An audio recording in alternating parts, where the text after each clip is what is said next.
Welcome to the channel. Thanks for tuning in to another video. This week we are back with another hood light install video. Let's not waste any more time. We'll jump right into it.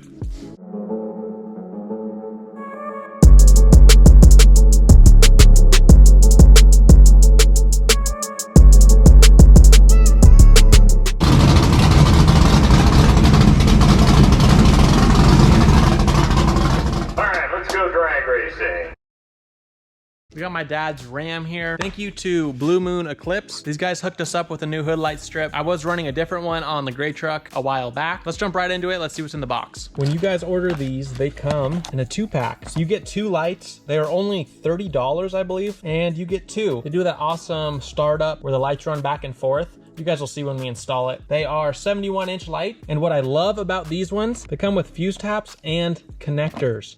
So you guys don't have to wire or do anything. That is why we went with this one, and you get 2 of them. Rufus, what are you doing?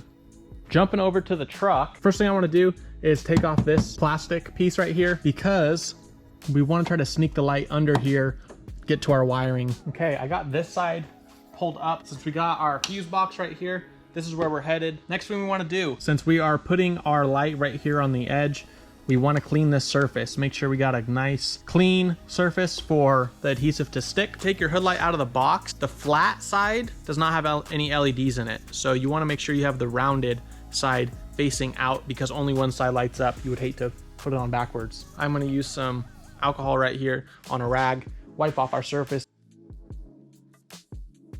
Now that that's all nice and clean, the next thing I did is went ahead and marked our center, laid the light out, pulled the center measurement. Now I'll line that up with our center on the truck here. You want to make sure you don't just start at one side and work your way one way or the other. What I'm going to do is take our center right here, flip to the bottom side since that's what we're doing, start peeling this off right here, and then I'll make a slit in it so I can peel off one side at a time.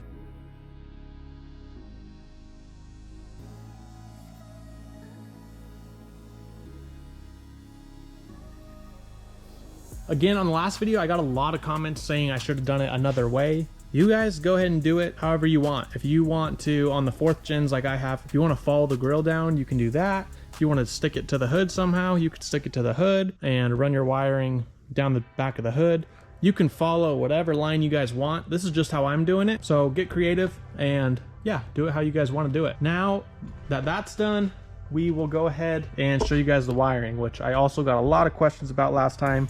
Hopefully we can clear some stuff up. For the wiring, like I said, it already comes set up. This right here is an inline fuse, meaning that this thing is protected with a fuse in here. That'll pop if you run into trouble. On the end of the black wire, there's a ground connection for you, and then a fuse tap, meaning we can just go into our fuse box here. And what we're looking for is an accessory fuse, a fuse that only has power when the key is on. On the back of the panel here, it tells you what fuse runs what. All you're gonna do is find something that works with the key, like seat heater. Your seat heaters only work when the key is on, or something else like that. If you find one that has constant power, you're going to constantly have power to your light, so you don't want to do that. Think about it a little bit, go through, read all these, find one that's only on when your truck is on. We had to pull a little bit of an audible. If you don't know, there are a couple different sizes of fuses, and a lot of vehicles have this size. This truck doesn't. If you run into this, you can order these. I'll put a link in the description. These are also fuse taps.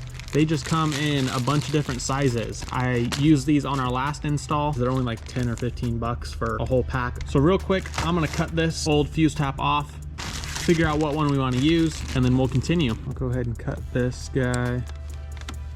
On our new fuse tap, I'm gonna go ahead and install my own connector here. This one has heat shrink, just a little extra protection, but all I'm gonna do is insert our wire here, get our other end in here where we want.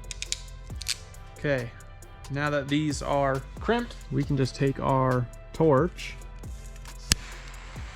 and once these get a little heat to them, they shrink down to the size of the wire. If you guys want these, we'll link them in the description. They sell them all over. You can get an assortment pack off Amazon in the description of all kinds of different heat shrink connectors. They come in handy. When I was doing this on the 4th gen, I got a lot of questions or a lot of comments saying, what if you have to change the headlight bulbs? What if you have to take the grill off? What if you have to do all kinds of stuff? Because the way I ran mine was down and it didn't have this trim. It was just down on top of the headlight. That's just the way I did it. If you guys are taking your grill off all the time, taking your headlights off, changing bulbs, doing whatever, you can find a different way. That's just the way I did it. Also, I've had to peel up the edges to get the headlights out. I just used some double-sided tape. Just keep that in mind as well. I did just take off this 10 mil bolt right here and throw the ground on there. Again, you can ground it to the negative post on the battery if you would like. And we went with F93, which is the cigarette lighter. On the fuse box here, I'm just gonna take a tiny baby file because all we need to get past out of the fuse box is this super small gauged wire. Take a little indent out of the plastic, just enough for the wire to sit in, and it'll shut nicely. And then I will just bunch all this up, zip tie it together out of the way, put these clips back on, and we should be good to go. To figure out what aftermarket fuse tap we need, I took our fuse out of the location that we were stealing from and lined it up with the fuse tap prongs till I figured out which one was the same size. The fuse out of F93 goes in the bottom slot of our fuse tap. The fuse powering our strip light goes in the top slot here. The fuse on the bottom will continue to power the cigarette lighter just like normal, and we're just piggybacking off of that. I'm not super concerned about what number fuse to put into the top since, again, this does have an inline fuse, so it should already be protected in theory. I ended up just using a 20. I did get a couple questions about running relays. You guys can wire in a relay if you would like. These lights, since they're LED and whatnot, draw such little power, I'm not really concerned about it, but if it makes you guys more comfortable, go ahead, by all means, make sure you run a relay.